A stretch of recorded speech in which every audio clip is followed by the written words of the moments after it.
Good morning, everyone. So today we are going to start in the continuous series of chromatography, that is theory of chromatography. Previously, we are discussing about general fundamental of chromatography. Laterly, we are discussing about different kinds of chromatography and basis of classifications, in which we are covered what is the basic principle of that particular kind of chromatography, what kind of stationary phase and mobile phase have in this particular kind of chromatography, and what are the characteristics example of that particular chromatography. Okay, now we will move toward the theory of chromatography. What is the theory behind the working principle of chromatography? So there are various theory. We are discussing two important theory. That is first one is plate theory. There are two kind of theory, in which first theory is plate theory. This theory is proposed by one of the scientists, that is Martin and Synge. Martin and Synge जो है, इनने सबसे पहले ये theory propose की, that is known as plate theory. And what is plate theory we will discuss in very detail. Second theory, this is known as rate theory. This rate theory was proposed by one of the scientists named is von Demeter. Important है. Rate theory में जो equation है, this equation is also on the name of von Demeter. That's why equation is known as von Demeter equation. In many time in various examination, the direct question will ask from the von Demeter equation. Von Demeter equation is associated with which type of technique? That is spectroscopy, chromatography, electrophoresis, zeta potentials, for example. That. So today we are going to discuss about what kinds of chromatography theory which are most acceptable. So these two theory which are widely acceptable and fit to almost all kind of chromatography, that is plate theory and rate theory. Okay, so one by one we start the description and discussion about this theory of chromatography. First of all, we discussing about the plate theory. What is plate theory? Okay, so let us start the discussion from plate theory. अगर plate theory की बात करें तो हर theory का एक assumption होता है जो आपको याद रखना पड़ता है कि ये थ्योरी क्या प्रपोज कर रही है, ये थ्योरी अपनी, है ना, इसका अजम्पशन क्या है, इसका एक पोस्टुलेट होता है हर एक थ्योरी का. ऐसे ही इस थ्योरी का भी अपना एक पोस्टुलेट है. वो क्या है, पहले तो उसको समझते हैं, फिर मैं उसकी टर्मिनोलॉजी पे आऊंगा. ये थ्योरी क्या कहती है कि suppose we have to design one stationary phase. ये हमने एक स्टेशनरी फेज डिजाइन किया. Suppose it is kind of stationary column. ये एक स्टेशनरी कॉलम है और इस कॉलम के अंदर स्टेशनरी फेज जो है वो पैक्ड फॉर्म में है. ऐसे समझो, ये पैक्ड स्टेशनरी फेज है. ये इसके अंदर सॉलिड मटेरियल जो है वो फिल है. अब वो क्या बोलता है, जब यहाँ पे सॉलिड मटेरियल फिल है तो कहता है कि ये जो सॉलिड मटेरियल है, जब हम इसकी पैकिंग करते हैं तो पैकिंग के टाइम पर हम कहते हैं कि यहां पर पैरेलल सॉलिड की लेयर बनते चली जाती है. इस टाइप से लेयर बाय लेयर जो है वो सॉलिड की जो है वो डिपॉजिट होते जा रही है. That is a hypothetical concept. ऐसी कोई लेयर दिखाई नहीं देती है, लेकिन ये थ्योरी कहती है कि जब भी अब कभी आप कोई स्टेशनरी फेज डिजाइन करते हैं, that stationary phase consist of various number of discrete and continuous horizontal layer. This is known as plate. तो वो बोलता है एक स्टेशनरी फेज के अंदर सॉलिड के डिपोजिशन होने की वजह से सीरीज ऑफ हॉरिजॉन्टल लेयर का फॉर्मेशन हो जाता है. ठीक है, मींस क्या कहा जाता है कि अगर कोई स्टेशनरी फेज है तो उस स्टेशनरी फेज के अंदर आपको बहुत सारी क्या देखने को मिलेगी, हॉरिजॉन्टल लेयर. ठीक है, तो यहां पर एक नहीं बहुत सारी सीरीज ऑफ हॉरिजॉन्टल लेयर, ठीक है।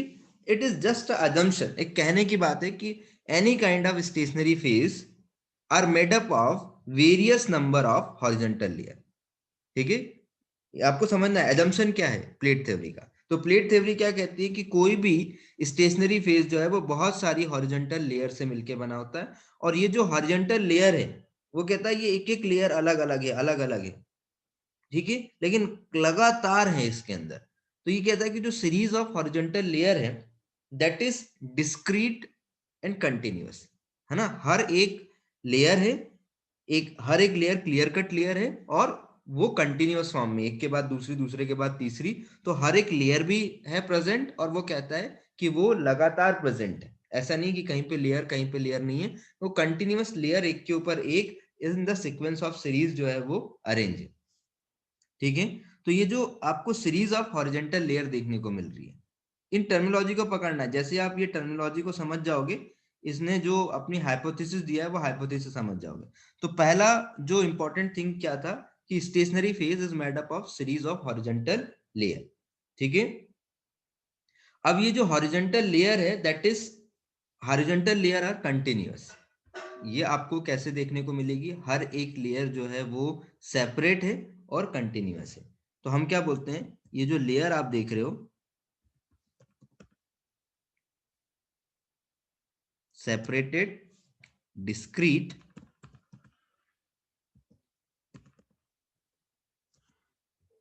And continuous, separated, discrete and continuous. दूसरा वर्ड हमारे पास आ गया प्लेट थ्योरी के लिए। पहला वर्ड जो हमने कहा था वो क्या कहा था हमने, कि that plate theory means a stationary phase that is made up of series of horizontal layer, and this horizontal layer are separated and continuous in manner। किस फॉर्म में प्रेजेंट है, सेपरेट और कंटिन्यूअस मैनर में present है। And these different kinds of horizontal layer, ये जितनी भी आप देख रहे हो,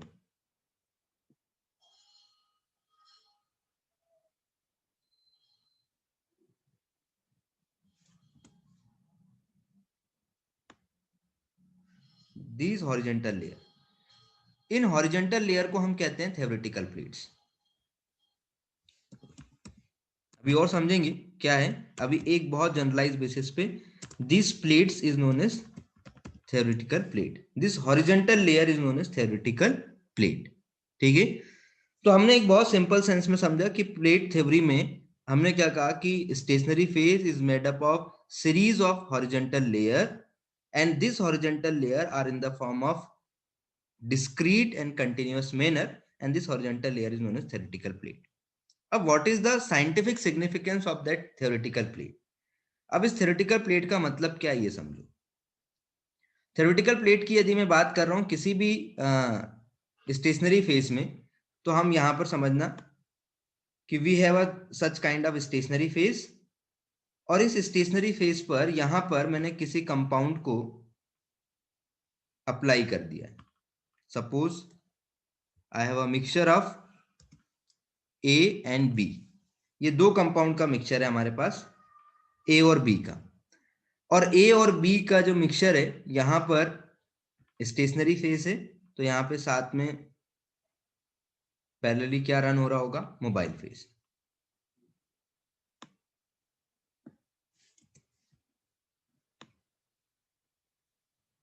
ये हो गया आपका मोबाइल फेज। तो हम कहते हैं कि जब स्टेशनरी फेज है और मोबाइल फेज है, और यहाँ पे मैंने एक सैंपल अप्लाई किया है, तो ये जो सैंपल है वो एज पर देयर एफिनिटी, अगर एफिनिटी स्टेशनरी फेज के लिए तो वो स्टेशनरी फेज में रहेगा, मोबाइल फेज के लिए तो मोबाइल फेज में। सपोज ए की एफिनिटी मोबाइल फेज के लिए है, तो वो बहुत स्पीड से मूव करेगा मोबाइल फेज के साथ, और जो ए है वो बहुत स्पीड से मूव कर रहा है, और वहीं पर विद रिस्पेक्ट टू बी जो है उसकी एफिनिटी स्टेशनरी फेज के लिए है, तो वो रिटेन कर रहा है। तो हम कहते हैं कि कौन सा कंपाउंड कहां पर रिटेन करेगा या कहां पर आकर के सेपरेट होगा, ये किस पे डिपेंड करता है, ये डिपेंड करता है कि उनके बीच में इक्विलिब्रियम कहां पर मेंटेन हुआ है। तो हम कहते हैं जो बी वाला है उसमें इस पॉइंट पर इक्विलिब्रियम अटेंड हुआ है, और ए वाले में इस पॉइंट पर आकर के क्या अटेंड हुआ है, इक्विलिब्रियम अटेंड हुआ है, ठीक है। तो हम कहते हैं कोई भी कंपाउंड कहां पर आकर के सेपरेट होता है, क्रोमेटोग्राफी टेक्निक में कोई भी कंपाउंड तब सेपरेट होता है जब उस कंपाउंड में इक्विलिब्रियम अटेंड हो जाता है between stationary phase and mobile phase. तो हम कहते हैं this is a point at which equilibrium attained between stationary phase and mobile phase. A के सेपरेशन के लिए this is a point at which equilibrium attained between stationary phase and mobile phase, ठीक है। तो हम क्या कहते हैं कि ये कौन सा पॉइंट है जहां पर क्या अटेंड हो गया है, इक्विलिब्रियम। और इक्विलिब्रियम किस किस के बीच में, that equilibrium between stationary phase and mobile phase. तो यहां पर हमने क्या देखा, equilibrium between stationary phase and mobile phase. तो इंपॉर्टेंट वर्ड जो है वो याद रखना बेटा कि प्लेट थ्योरी क्या कहती है। प्लेट थ्योरी कहती है अ point at which equilibrium attained between stationary phase and mobile phase, this point represent a separation point. उस पॉइंट पर आकर के उस कंपाउंड का क्या होगा, सेपरेशन होगा। तो जैसे यहां पर इक्विलिब्रियम अटेंड हो गया है, वैसे ही ए के सेपरेशन की यदि मैं बात करता हूं तो ए के सेपरेशन के लिए यहां पर इक्विलिब्रियम अटेंड हो गया। तो हम क्या कहते हैं, a point at which equilibrium is attained between stationary phase and mobile phase is known as theoretical plate, ठीक है।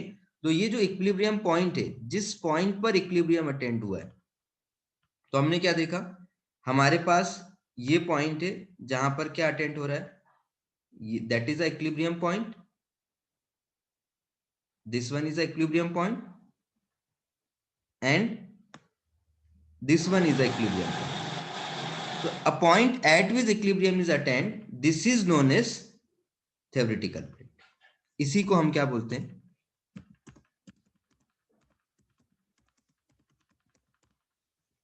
theoretical plate।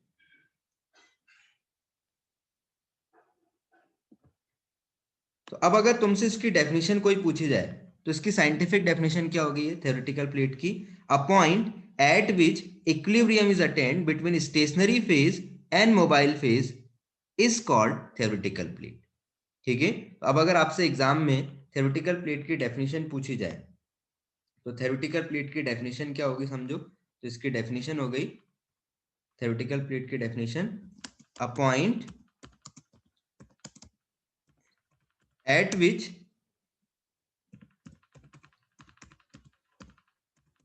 Equilibrium is attained by the solute between stationary and mobile phase, this is known as theoretical plate, ठीक है। Important है बेटा, exam में कई बार पूछता है what is plate. Plate is nothing, कहीं पर भी कोई प्लेट लाइक स्ट्रक्चर नहीं दिखाई देता। Theoretical plate is a just a assumption which indicates a point at which equilibrium is attained between stationary phase and mobile phase। तो याद रखना वो पॉइंट जहां पर स्टेशनरी फेज और मोबाइल फेज के बीच में इक्विलिब्रियम अटेंड होता है, that point is known as theoretical plate. तो उस पॉइंट को हम क्या बोल देंगे, थ्योरेटिकल प्लेट बोल देंगे। पहला पॉइंट क्लियर हो गया। और किसी स्टेशनरी फेज में जितने थ्योरेटिकल प्लेट अटेंड होंगे, जैसे यहाँ पे दो कंपाउंड था तो ये दो कंपाउंड यहाँ पे सेपरेट हो गए, ठीक है। अगर तीन कंपाउंड होते तो यहाँ पे अलग अलग पॉइंट पे तीन जगह इक्विलिब्रियम होता। तो जितने भी पॉइंट बनते हैं उसको हम बोल देते हैं नंबर ऑफ थ्योरेटिकल प्लेट। जितने भी पॉइंट यहाँ पर बनेंगे, this is known as number of theoretical plates, ठीक है। तो थ्योरेटिकल प्लेट्स की अगर मैं बात करूं तो उसको हम एन से रिप्रेजेंट करते हैं, that is known as number of theoretical plate. एक स्टेशनरी फेज के अंदर कितनी थ्योरेटिकल प्लेट्स बन रही हैं, ओके। तो पहले तो अगर मैंने प्लेट थ्योरी की बात किया तो प्लेट थ्योरी का assumptions क्या है कि any stationery phase is made up of separate discrete continuous series of horizontal layer, this is called theoretical plate. And analytically theoretical plate is a point at which separation is attained between stationary phase and mobile phase, or theoretical plate is a point at which equilibrium is attained between stationary phase and mobile phase, okay, got it? What is the definition of theoretical plate? Okay, we will move ahead towards some important terminology related with the plate theory. So अगर हम plate theory की बात करें, अगले point पर आते हैं हम again we take a small example. Suppose we have a stationary phase like that.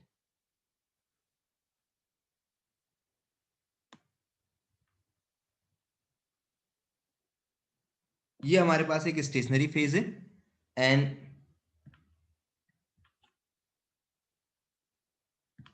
we having a mixture of compound A, B and C. I have this compound.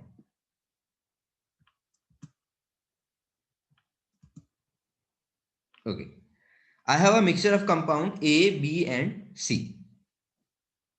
अब यहां पर हमने देखा कि जो A वाला कंपाउंड है, this compound A having higher affinity towards mobile phase, तो ये मोबाइल फेज के साथ जो है वो ज्यादा रन कर रहा है और इसकी जो एफिनिटी है वो स्टेशनरी फेज के लिए ज्यादा है। ठीक, अभी ऐसे समझते हैं। तो ये कम रन कर रहा है, तो ये ए जो है वो बाहर इल्यूट होगा, बी ए जो है वो सबसे पहले इल्यूट होगा, बी जो है वो उसके बाद इल्यूट होगा। ओके, अब यहां पर हम समझते हैं। तो मैंने क्या देखा, सपोज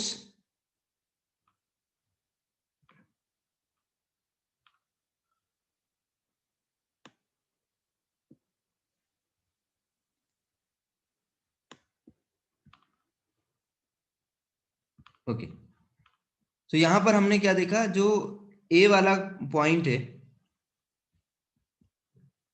उसने यहां पर आकर के इक्विलिब्रियम अटेंड किया है और बी ने यहां पर इक्विलिब्रियम अटेंड किया। ओके, तो हमने क्या देखा कि ये वो पॉइंट है जहां पर क्या बन रहे हैं, थ्योरेटिकल प्लेट्स।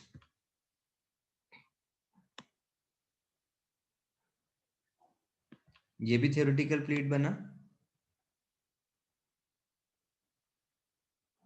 और ये भी थ्योरेटिकल प्लेट बना। ठीक है, this is theoretical plate, theoretical plate for B and theoretical plate for A.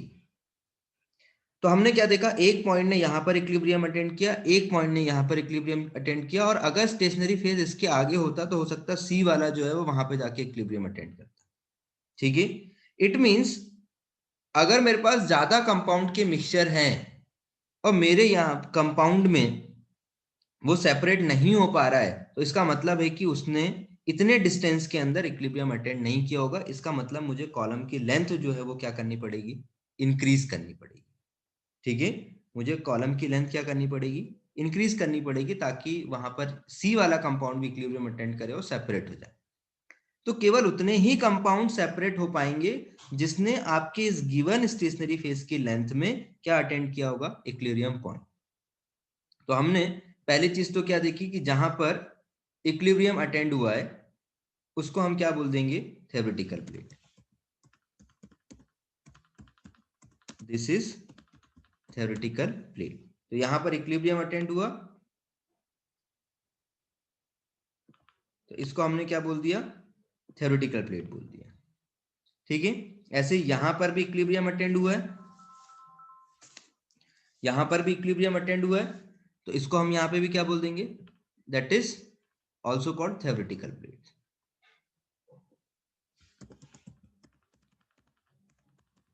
Theoretical plate. तो हमने देखा यहां पर भी इक्विलिब्रियम अटेंड हुआ, that's it is known as theoretical plate. Okay, तो हमने क्या देखा, जहां पर ये इक्विलिब्रियम पॉइंट है इसे हम क्या बोलते हैं,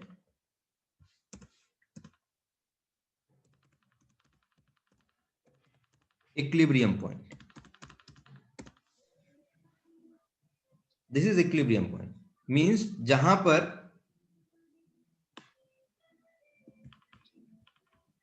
क्या देखने के लिए मिल रहा है मुझे, इक्विलिब्रियम अटेंड हुआ है। तो this is a equilibrium point जहां पे थ्योरेटिकल प्लेट देखने को मिल रही है।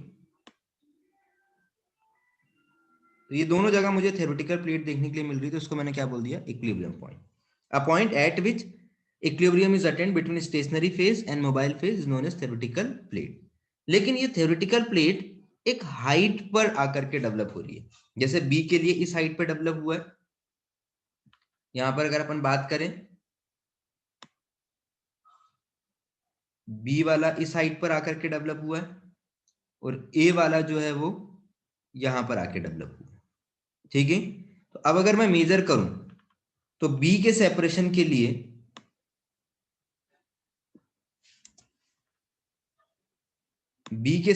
के लिए मुझे इतनी हाइट रिक्वायर्ड है और ए के सेपरेशन के लिए मुझे इतनी हाइट रिक्वायर्ड है। ठीक है, तो जिस हाइट पर सेपरेशन होता है, तो हमने कहा इस हाइट पर plate a point at which a height at which theoretical plate is obtained, वो हाइट या वो पॉइंट जिस डिस्टेंस पर थ्योरेटिकल प्लेट ऑब्टेंड होती है, इसे हम बोलते हैं height equivalent to theoretical plate. HETP word आपको बहुत कॉमनली देखने को मिले। ठीक है, तो हम क्या बोलते हैं, HETP क्या होता है, HETP इज पॉइंट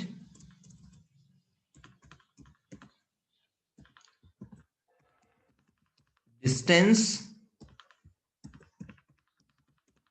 और हाइट एट विच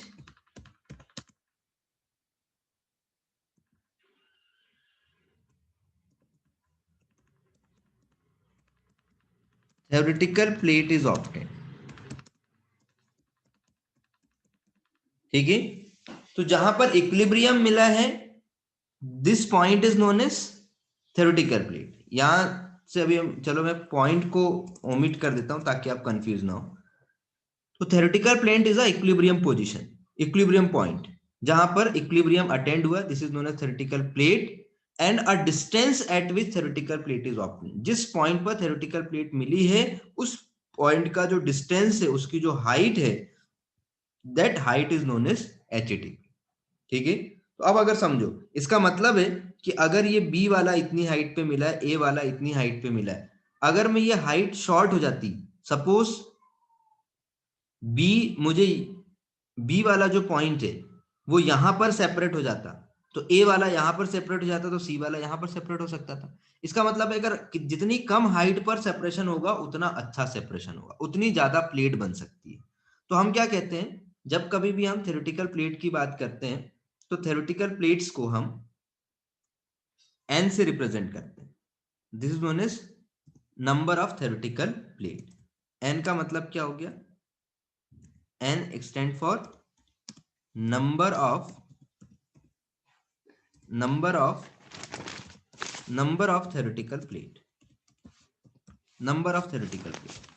okay, तो this number of theoretical plate is equal to, किस पे डिपेंड कर रहा है, इसकी लेंथ और डिवाइडेड बाय HETP। तो ये किस पे डिपेंड कर रहा है, that is L upon H। ठीक है, L अपॉन H मीन्स क्या हो गया, that is length of column, आपका कॉलम का length divided by height equivalent to theoretical plate. इसका मतलब है अगर मुझे मेरा कोई सिस्टम है वो कितना एफिशिएंट है, तो एक चीज हमेशा याद रखना बेटा, एन जो है वो ज्यादा से ज्यादा आना चाहिए। जितनी ज्यादा प्लेट बनेगी उतना ज्यादा सेपरेशन होगा। और ज्यादा प्लेट कब बनेगी, जब इक्विलिब्रियम कम हाइट पर होगा, मतलब HETP की वैल्यू जितनी शॉर्ट होगी। तो एफिशिएंसी की बात करूं, अगर कोई सिस्टम है, सिस्टम एफिशिएंसी कब अच्छी होगी, मान लो आप किसी कंपनी के लिए क्रोमेटोग्राफी सिस्टम डिजाइन करना चाहते हो या परचेस करना चाहते हो, आप चाहते हो आपके सिस्टम की एफिशिएंसी बहुत अच्छी हो, तो आप क्या चाहोगे, कैसा सिस्टम होना चाहिए, जिसकी जो एन की वैल्यू है वो ज्यादा होना चाहिए।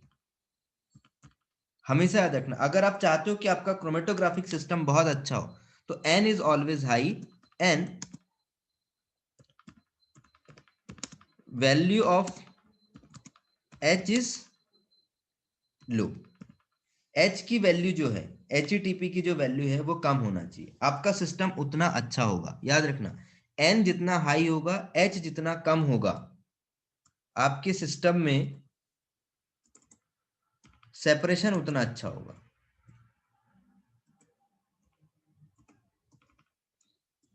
ठीक है, n जितना ज्यादा होगा और h जितना कम होगा, उस केस में हम यहां पर क्या बात करेंगे, that will indicates that better separation. ये क्या इंडिकेट करेगा, बेटर सेपरेशन। तो याद रखना, जब कभी भी हम बात करते हैं in case of system efficiency, तो for efficiency of system, a system must having high number of theoretical plates and very less height of HTTP। एक अच्छे सिस्टम के लिए क्या जरूरी है कि नंबर ऑफ थ्योरेटिकल प्लेट्स की वैल्यू ज्यादा होनी चाहिए और HTTP की वैल्यू कम होना चाहिए। HTTP H की जो वैल्यू है वो हमेशा कम होनी चाहिए। तो हमेशा याद रखना बेटा, अगर मैं बात कर रहा हूं सेपरेशन की, बेटर सेपरेशन की, तो बेटर सेपरेशन के लिए जो हमारे पास n है, that n is always towards the higher side. ये जो n है, ये n हमेशा ज्यादा होना चाहिए। और एक अच्छे सिस्टम के लिए HTTP बोल दूं या H कह दूं, ये हमेशा क्या होना चाहिए, कम होना चाहिए। ठीक है, चलो, तो ये एक इंपॉर्टेंट चीज थी। अगर आप किसी सिस्टम की, यहां से क्वेश्चन कैसे बनता है, अगर आप किसी सिस्टम की एफिशिएंसी को चेक करना चाहते हैं, you have to want check the efficiency of system. तो एफिशिएंसी ऑफ सिस्टम को चेक करना चाहते हो तो आप नंबर ऑफ थ्योरेटिकल प्लेट और HTTP से किसी भी सिस्टम की एफिशिएंसी को, सेपरेशन एफिशिएंसी को क्या कर सकते हैं, चेक कर सकते हैं।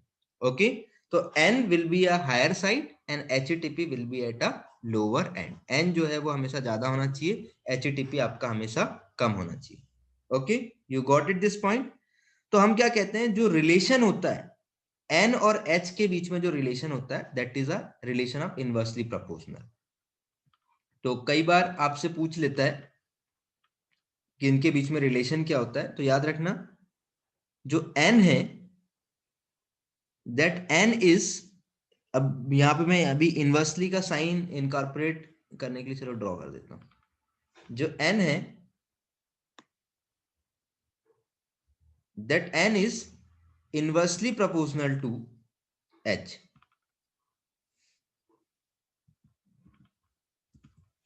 1/h।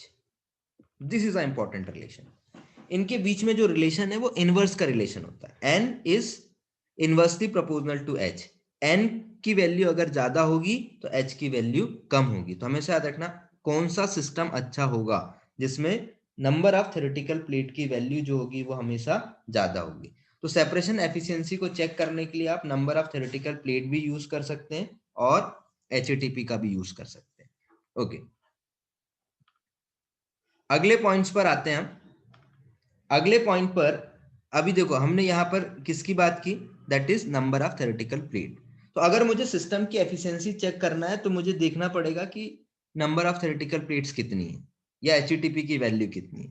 तो किसी भी सिस्टम की एफिशिएंसी चेक करने के लिए हमारे पास इंपॉर्टेंट पॉइंट क्या होता है, we have to check number of theoretical plate. तो इसके लिए कुछ मैथमेटिकल फॉर्मूला होते हैं to check the number of theoretical plate. तो number of theoretical plate check करने का फॉर्मूला क्या होता है, ये देख लेते हैं। ओके, तो यहां पर number of theoretical plates check करने के लिए n के लिए, n मींस मैंने क्या बताया, number of theoretical plate. Number of theoretical plate के लिए दो टाइप से रिप्रेजेंटेशन, दो टाइप के मैथमेटिकल फॉर्मूला हम यहां पर यूज करते हैं। जैसे कि फर्स्ट वन मैं बात कर लेता हूं, that is n is equal to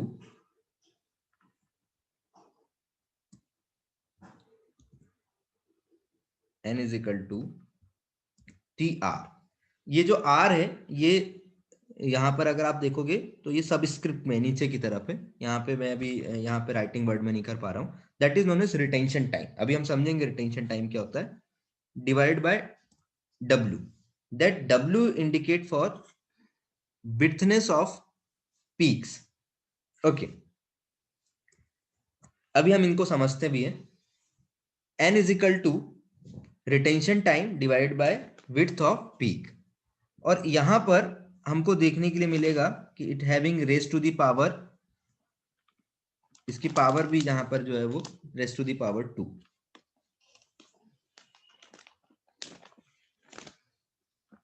okay, और एक और फॉर्म होता है जहां पर हम इसको डिफाइन कर सकते हैं, that is n is equal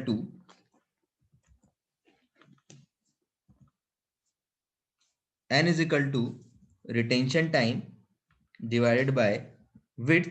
और ये जो विड्थ है ये हम 50% हाइट पर लेते हैं, तो अभी मैं यहाँ पे h लिख रहा हूँ इसको रिप्रेजेंट करने के लिए।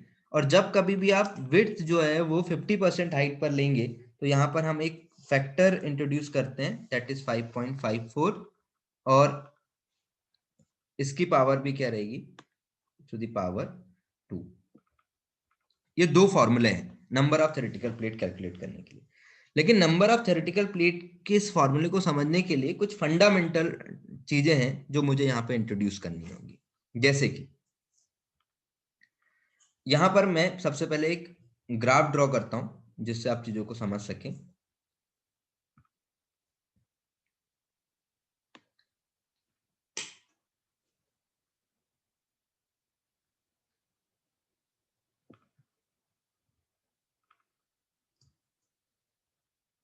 I have to draw one graph like that.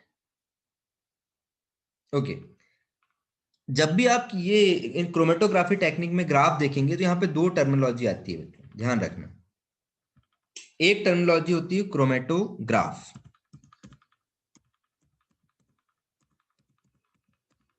Chromatograph याद रखना, क्रोमेटोग्राफ का मतलब इंस्ट्रूमेंट से है, इसके नाम से मत कंफ्यूज होना। Chromatograph is a instrument use for separation. Chromatograph का मतलब क्या है, that is instrument use for separation. Separation के लिए जो इंस्ट्रूमेंट यूज होता है that instrument is known as chromatograph. उस इंस्ट्रूमेंट को हम क्या बोलते हैं, क्रोमेटोग्राफ बोलते हैं। कंफ्यूजन होता है कई बार यहां पर। सेकेंड वर्ड की मैं बात कर रहा हूं, that is chromatogram. Chromatogram, chromatogram जो है ये ग्राफिकल एक्सप्रेशन है,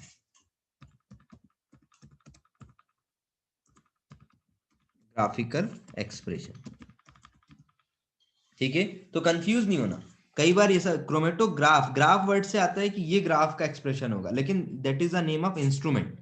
एंड क्रोमेटोग्राम, ग्राम से हमको फील आता है कि इंस्ट्रूमेंट होगा, लेकिन ये ग्राफिकल एक्सप्रेशन है। तो ये अगर मैं ग्राफिकल एक्सप्रेशन बनाने जा रहा हूं तो मैं क्या इंडिकेट करने जा रहा हूं, क्रोमेटोग्राम इंडिकेट करने जा रहा हूं। ठीक है ना, that chromatogram is generate by chromatograph. जिस इंस्ट्रूमेंट से ग्राफ बनता है तो instrument is known as chromatograph and that graph is known as chromatograph. अब हम यहां पर हम कुछ पीक ड्रॉ कर लेते हैं कि जो कंपाउंड जो सेपरेट हुए हैं। सपोज यहां पर हम बात कर रहे हैं कि हमारे पास कंपाउंड सेपरेट होकर के आए। पहला जो कंपाउंड सेपरेट होकर के आया है दैट इज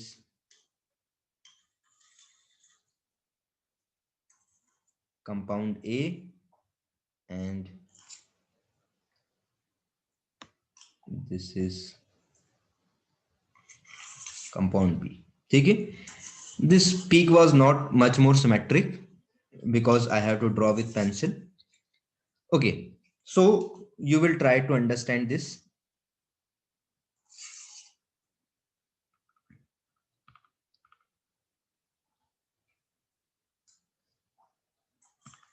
चलो, तो अभी हम यहाँ पर बात कर रहे हैं, तो मैंने क्या देखा कि ये एक मेरे पास क्रोमेटोग्राफ है जहां पर इसका सिग्नल आ रहा है। यहाँ पर हमने देखा कि कंपाउंड ए जो है वो सेपरेट हुआ है और ये जो है कंपाउंड बी जो है वो सेपरेट हुआ है। तो ये मैक्सिमम इंटेंसिटी है किसी कंपाउंड की जो हमको यहाँ पर देखने के लिए मिल रही है। ये मेंशन कर देता हूं, this is compound A and this is compound B, this is compound B.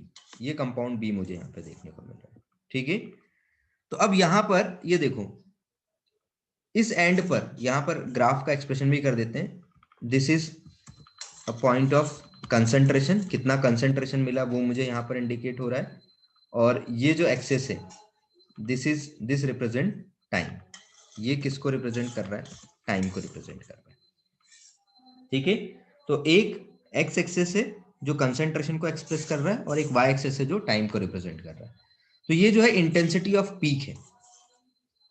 This point is intensity off peak intensity, जहां पर मुझे इसका मैक्सिमम कंसंट्रेशन देखने को मिला, इसको हम बोलते हैं पीक इंटेंसिटी।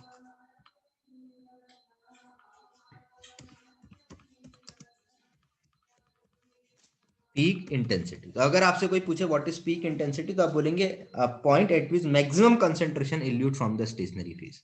तो स्टेशनरी फेज से वो पॉइंट जहां पर मैक्सिमम कंसंट्रेशन इल्यूट हुआ है, this is known as peak intensity. ठीक है, अब यहां पर हम क्या देख रहे हैं कि हमारे पास ये जो कंपाउंड सेपरेट हुए हैं, तो अब मुझे क्या देखने को मिल रहा है यहां पर कि मेरे पास ये विड्थ है,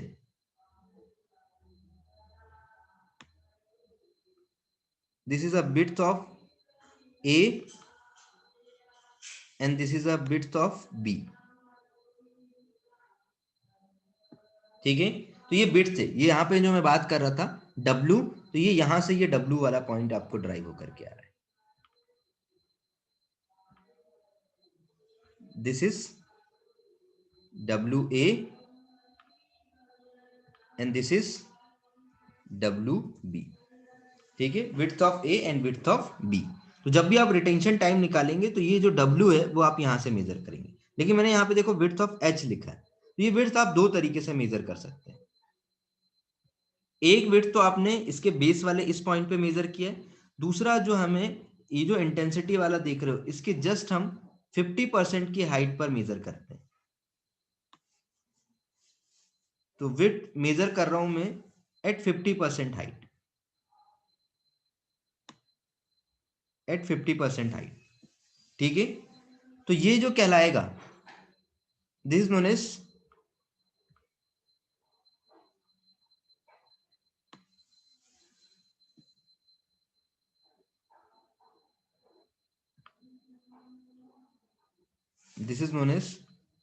width at 50% height। width at 50%। 50% height का मतलब है जहां पर जो आपका कंसंट्रेशन था वो 50% जो है वो बाहर आ गया। मींस ये जो पीक इंटेंसिटी इसके जस्ट हाफ पे आपने क्या किया है, इसका बेस का आपने विड्थ को मेजर किया है। ठीक है, तो कई जगह इसको इस तरीके से 50% है, मींस W अगर 50% मतलब क्या लिखूंगा 50/100, 50/100 मतलब 0.5%। तो ऐसा भी लिखा जाता है कि जो विड्थ है, विड्थ एट 0.5% हाइट। ठीक है, तो 0.5% हाइट पर अगर आप कोई विड्थ देख रहे हो तो that is known as width at 50% height. ठीक है, वो परसेंट नहीं लिखोगे आप, विड्थ एट 0.5। तो यहां पर अगर आप 0.5 पर इसकी आप यहां पर विड्थ को देख रहे हो, ठीक है, तो ये यहां पर आप WH की वैल्यू यहां से प्लॉट करो। तो यहां से हमको दो चीज देखने को मिली कि हम विड्थ कैसे कैलकुलेट करते हैं। फिर एक ये जो रिटेंशन टाइम जो देख रहे हो, रिटेंशन टाइम की जब हम बात करते हैं तो हम ये जीरो टाइम से मेजर करना स्टार्ट करते हैं। जीरो टाइम से कैसे मेजर करते हैं, ये हमारे पास टाइम है, तो हमने देखा कि जो बी वाला कंपाउंड है, ये ए वाले कंपाउंड का रिटेंशन टाइम हो गया, और ये बी वाले कंपाउंड का रिटेंशन टाइम हो गया। तो this is retention time for what, for A, ये ए के लिए रिटेंशन टाइम है, and this is retention time for what, for B. तो हमने देखा कि ये रिटेंशन टाइम जो है वो ए के लिए है और ये रिटेंशन टाइम जो है वो बी के लिए है। लेकिन तुम यहां पर देख रहे हो कि यहां पर एक इतना जो पॉइंट है ये वो पॉइंट है जहां पर कोई भी सेपरेशन नहीं हुआ है, ये डेड टाइम होता है। तो इस टाइम को हमको इल्यूट करना होता है, यहां से हटाना पड़ता है, ओमिट करना होता है। तो हम कई बार रिटेंशन टाइम ना यूज करके रिलेटिव रिटेंशन टाइम यूज करते हैं। हर बार इस वाले टाइम में से इतने टाइम को हम माइनस करेंगे, तो this is known as dead time. This is known as dead time. तो अगर कोई आपसे पूछे कि ये डेड टाइम क्या है, तो dead time is nothing, dead time is a time at which no separation no elution of the solute is obtained, या क्रोमेटोग्राम में जब तक कोई भी सिग्नल नहीं मिला है वो टाइम क्या कहलाएगा, dead time. A time at which no signal of the separation is obtained, जब तक कोई भी सिग्नल आपको नहीं मिला है वो क्या कहलाएगा, आपका डेड टाइम कहलाएगा। ठीक है, तो this is known as dead time. और जहां पर हमको ये देखने को मिल रहा है उसको हम रिटेंशन टाइम से मेजर करते हैं। ठीक है, लेकिन यहाँ पे छोटा सा करेक्शन करेंगे, ये जब भी हम रिटेंशन टाइम निकालते हैं तो जब हम इसकी वैल्यू कैलकुलेट करते हैं रिटेंशन टाइम की, तो हम हमेशा इसकी जो वैल्यू है वो पीक इंटेंसिटी की हाइट से मेजर करेंगे। कैलकुलेट फ्रॉम दिस हाइट, जिस पॉइंट पर इंटेंसिटी है। ऐसे डब्ल्यू बी की कैलकुलेट करना हुआ तो हम इसकी पीक इंटेंसिटी वाले पॉइंट से चेक करेंगे, यहां से चेक करेंगे। ओके, तो ये रिटेंशन टाइम आप हमेशा कहां से निकालोगे, उस पॉइंट पे जहां पर आपको पीक इंटेंसिटी को आप ड्रॉ कर रहे हो, जहां पर वो इसको इंटरसेक्ट करेगा, उस पॉइंट से आप इसको मेजर करना स्टार्ट करोगे। ओके,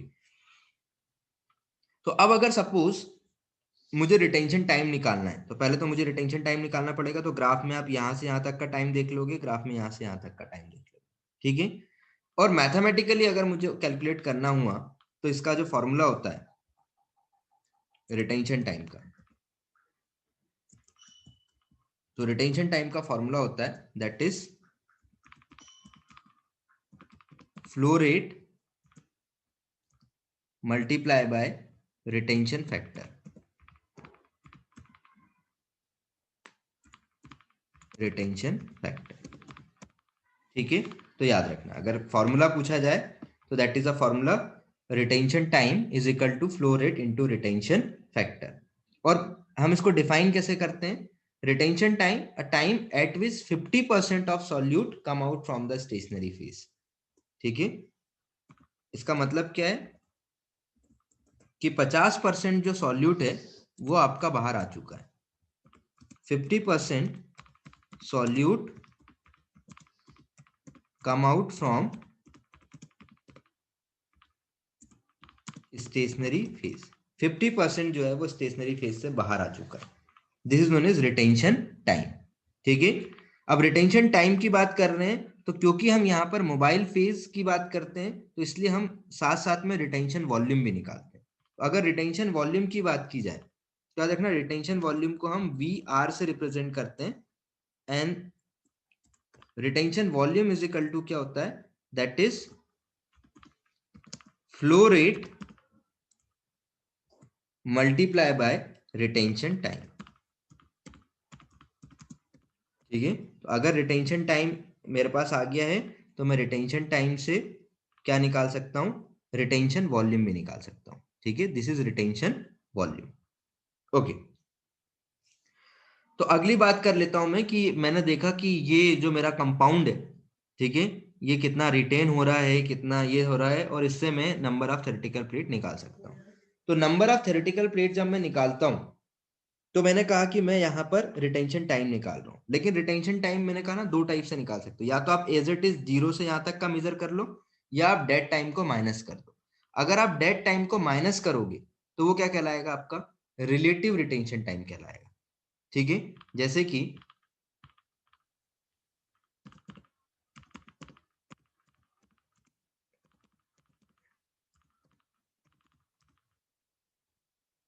रिलेटिव रिटेंशन टाइम, तो रिलेटिव रिटेंशन टाइम क्या होगा, इज इक्वल टू, तो सबसे पहले हमारे पास जैसे सपोज रिटेंशन टाइम जो है वो ए के लिए है, that is retention time, है ना, this T for retention time for A minus T0, ठीक है। तो T0 क्या हो गया, ये डेड टाइम हो गया। ऐसे में क्या करूंगा, retention time for B minus T0, this is known as relative retention time. तो जहां पर हम सिर्फ डायरेक्टली टीआर यूज कर रहे थे, TR for A TR for B, हम वहां पे TA minus T0 TB minus T0 use कर सकते हैं, ठीक है। तो रिलेट अगर तुमसे पूछे कि difference between retention time and relative retention time, तो दोनों में डिफरेंस क्या है। एक में हम होल टाइम लेते हैं, जब से हमने एक इंस्ट्रूमेंट को ऑन किया, इंजेक्ट किया, वहां से लेकर के सिग्नल आने तक। और सेकंड में हम क्या बोलते हैं कि वो डेड वॉल्यूम को हम ओमिट कर देते हैं, डेड टाइम को हम ओमिट कर देते हैं, ओनली उतने ही पॉइंट को हम लेंगे जहां से हमको सिग्नल मिला। मींस अगर मैं रिलेटिव की बात करूं तो मैं यहां से टाइम को मेजर करना स्टार्ट करूंगा, ठीक है, यहां से यहां तक का टाइम मेजर करूंगा। और अगर मैं टोटल की बात करूं तो मैं यहां से यहां तक का मेजर करूंगा, ठीक है। चल अब हम देख लेते हैं कि जो एन है ये हमको क्या बताता है, सेपरेशन। लेकिन दो वर्ड होते हैं बेटा, one is separation and second one is resolution. तो दोनों में डिफरेंस क्या होता है सेपरेशन में और रिजोल्यूशन में, वो समझ लेते हैं। ओके, तो नेक्स्ट आते हैं अपन इस चीज को समझते हैं कि सेपरेशन क्या होता है और रिजोल्यूशन क्या होता है, ठीक है। तो पहली चीज तो समझो, सेपरेशन उतना अच्छा होगा आपका कंपाउंड जितना रिजॉल्व होगा। मींस हम क्या कहते हैं कि जो सेपरेशन होता है, दैट सेपरेशन इसको अच्छे से बना देते हैं, that is okay, separation is directly proportional to resolution. याद रखना, separation is directly proportional to resolution. आपका कंपाउंड उतना अच्छा सेपरेट होगा जितना अच्छा रिजोल्यूशन होगा। अब इन दोनों चीज को समझने के लिए पहले आपको ये होते क्या है कॉन्सेप्ट ये समझना पड़ेगा, ठीक है। चलो, तो रिजोल्यूशन का मतलब होता है separation of close related compound, ठीक है। दोनों चीजें आपस में कोरिलेटेड है। इसका मतलब क्या है समझो, अगर मैं बात कर रहा हूं रिजोल्यूशन की, रिजोल्यूशन का मतलब ही क्या है, चीजों को सेपरेट करना, that is separation of closely related compound. Okay, separation of closely related compound. अब अगर मैं क्लोजली रिलेटेड कंपाउंड की बात करूं तो क्या मतलब है इसको समझो। एक एग्जांपल ले लेता हूं मैं। सपोज ये हमारे पास एक ग्राफ है, मैं यहाँ पे एक ग्राफ ड्रॉ कर देता हूं।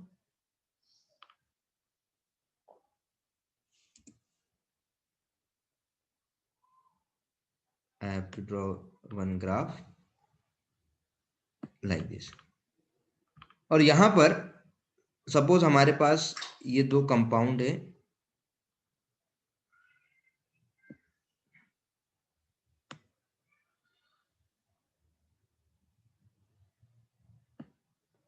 ओके, ये ए और बी, ये दो कंपाउंड है।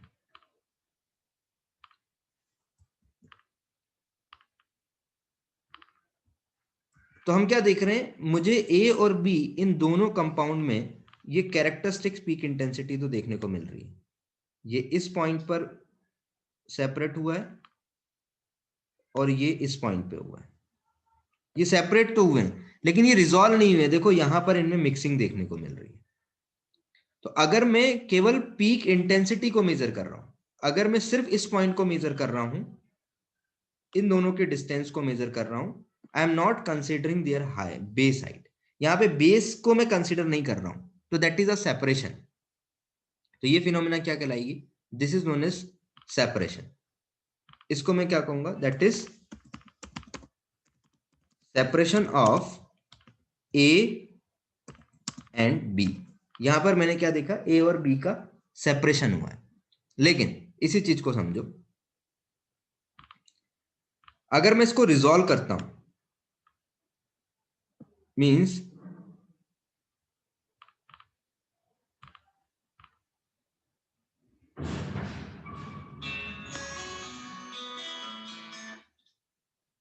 I have this compound and I have to draw this.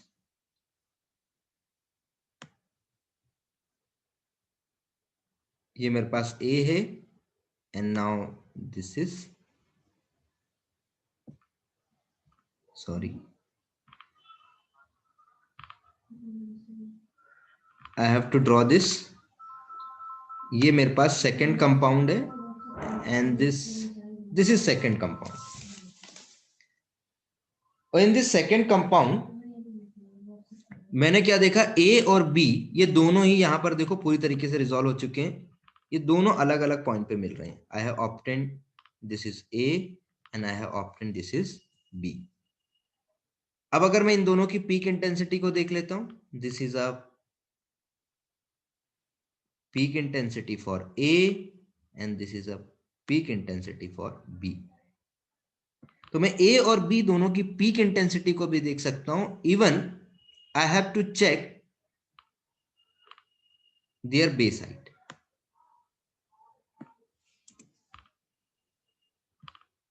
I have to check this base height. मैं इसको भी मेजर कर सकता हूं, A की बेस हाइट कितनी है और B की बेस हाइट कितनी है। मतलब इसकी भी एग्जैक्ट मेजर कर सकता हूं, बेस कितना आ रहा है, और इसका भी एग्जैक्ट बेस जो है वो मैं मेजर कर सकता हूं। ठीक है, यहां पर इंटर मिक्सिंग कुछ भी नहीं देखने को मिल रही, दोनों जो है वो रिजॉल्व। जब भी हम कहते हैं कोई क्लोजली रिलेटेड कंपाउंड है और उसको यदि मैं सेपरेट आउट कर रहा हूं, this is known as resolution. तो हमें से याद रखना है, रिजोल्यूशन में दोनों चीजों को देखा जाता है, पीक इंटेंसिटी को भी मेजर किया जाता है और उनके बेस को भी देखा जाता है। लेकिन सेपरेशन में सिर्फ क्या देखा जाता है, इनकी पीक इंटेंसिटी को। तो अब अगर मैं यहां पर देख रहा हूं तो मैं यहां पे क्या कहूंगा, यहां पर क्या हो गया, that is resolution of A and B. This is a resolution of A and B, it is only a separation. A और बी को मैंने सेपरेट आउट किया है, लेकिन यहां पर इंटरमिक्सिंग है, पूरी तरीके से 100% नहीं हुआ है, लेकिन यहां पर 100% अगर हो गया है, नाउ इट इज रिजोल्यूशन। ठीक है, तो हम क्या कहते हैं, जब हम रिजोल्यूशन की बात कर रहे हैं तो यहां पर जो रिजोल्यूशन है, द फिनोमिना ऑफ रिजोल्यूशन, तो resolution is known as a separation of closely related compound. तो this resolution can be defined in multiple way. ठीक है, suppose mathematically if I want to define that what is resolution, so what we define, that is simple, we are using a formula, that is resolution. Okay, resolution, तो resolution की यदि मैं बात कर रहा हूं तो I have a two compounds A and B.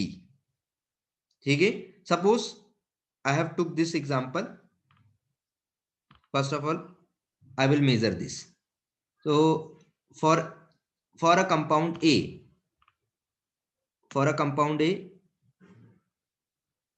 this is the base of the peak, and for a compound B, this was the base. तो ये दो बेस मुझे यहां पर देखने को मिल रहे हैं। तो मैं यहां पर क्या करूंगा, पहले मैं क्या करूंगा, इस टी ए वाले में से इस टी बी को क्या करूंगा, माइनस करूंगा, ताकि मैं इस डिफरेंस को फाइंड आउट कर सकूं। ठीक है, रिजोल्यूशन निकालने के लिए।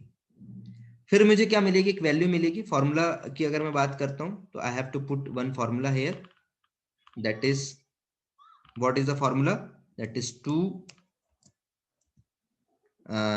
that is TA minus TB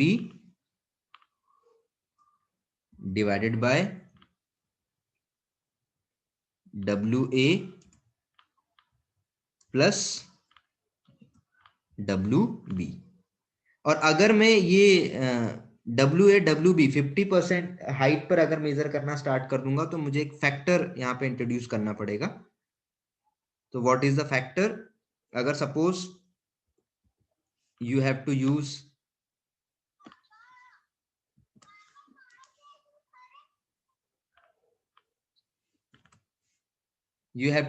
this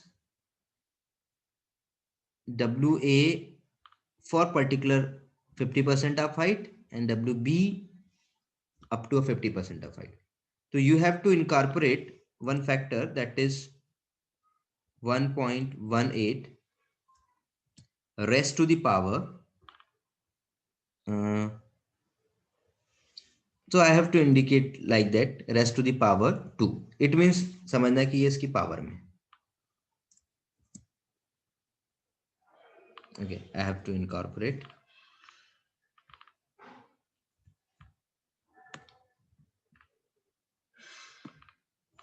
raised to the power 2. So these are two formulas which represent, that is a resolution. तो यहां से मेरे पास जो रिजोल्यूशन की वैल्यू आएगी, ये वैल्यू अलग अलग आ सकती है. अगर मैं वैल्यू की बात करूं तो ये जो वैल्यू है,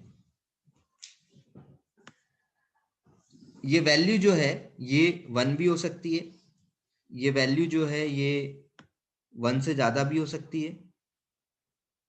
ठीक है, तो यहां पर क्या पॉसिबिलिटीज हो सकती हैं इन वैल्यू की, उनकी बात कर लेते हैं. ओके, तो मैंने कहा कि अगर जो रिजोल्यूशन है, रिजोल्यूशन की वैल्यू क्या आ गई 1, तो इस केस में रिजोल्यूशन की वैल्यू क्या है, वो 1 आ रही है. तो यहां पर रिजोल्यूशन की वैल्यू 1 आ रही है, मींस जो सेपरेशन हुआ है वो पूरा नहीं हुआ है. 98% सेपरेशन हुआ है और यहां पर अप्रोक्सीमेटली 2% की मिक्सिंग हुई है. 98% सेपरेशन एंड मिक्सिंग ऑफ 2%. 2% की यहाँ पे क्या देखने को मिल रही है, मिक्सिंग देखने को मिल रही है.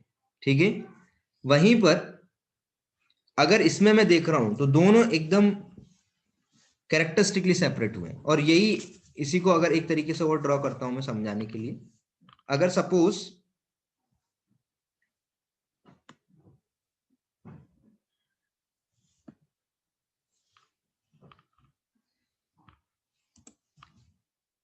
ये कुछ इस तरीके से ड्रॉ होता, हेलो, ये इस तरीके से ये ड्रॉ हो, तो यहां पर ये पीक हेलो, अगर कुछ इस टाइप से हो जाए. Hello,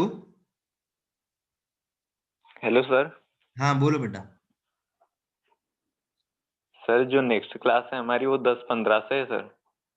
okay, I have to conclude this. Okay, तो अगर ये नेक्स्ट मैं एक ड्रॉ कर रहा हूं लाइक दैट, तो यहां पर ये दोनों पीक सेपरेट हो रही हैं लेकिन कैरेक्टरिस्टिक सेपरेट नहीं हो रही है. तो हम इस केस में क्या कहेंगे कि जो ये आर एस है, इसकी जो वैल्यू है ये 1.5 होगी. That value is 1.5.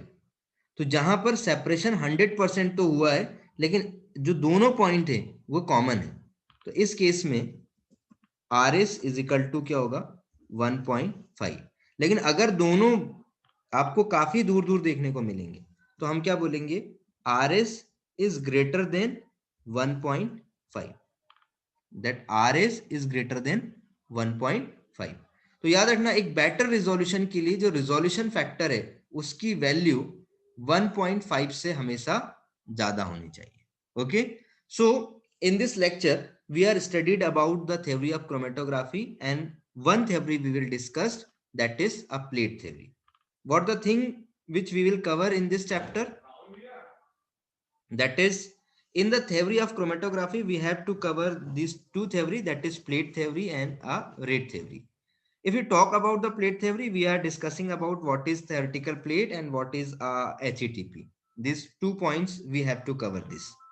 Okay, and in this we are discussing about HETP and number of theoretical plates, and discussing about what kind of chromatogram and what kind of chromatograph we have to be obtained and what is the equation behind this.